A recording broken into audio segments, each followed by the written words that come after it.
гэрээ гэдэг нь нэгдмэл нэг ашиг сонирхлын төлөө ажил үйлчилгээ хөрөнгөө нэгтгэсэн хэд хэдэн этгээдийн нэгдлийг үүсгэдэг хэлцэл юм. Өөрөөр хэлбэл хамтран ажиллах гэрээнд ихэвчлэн бизнесийн үйл ажиллагааны хүрээнд 2 ба түүнээс дээш этгээд ашиг олох зорилгоор хамтран ажиллах үүрэг хүлээдэг гэрээг хэлж болно.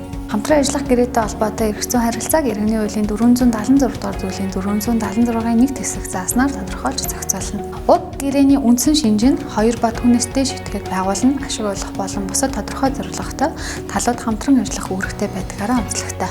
Уг гэрээг бичгээр болон амаар байгуулж болох ба хэлцлийн хэлбэрт тавигдах шаардлагыг баримталсан байвал зохино. Хамтран ажиллах гэрээг хугацаатай байгуулж болно. Хэрв гэрээнд хугацаа заагаагүй бол тодорхой бус хугацаатай гэж үздэг.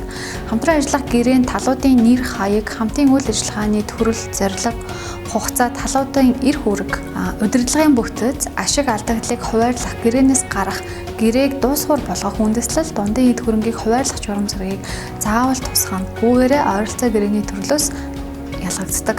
Энэ төрлийн гэрээтэй холбоотой шүүхээр шийдвэрлүүлж байгаа маргаанаас харахад хамтран ажиллах гэрээний талууд гэрээнээс татгалзах, ашиг алдагдлыг хэрхэн хуваарлах зэргийг тодорхой тусгаж өгөх нь зүйтэй.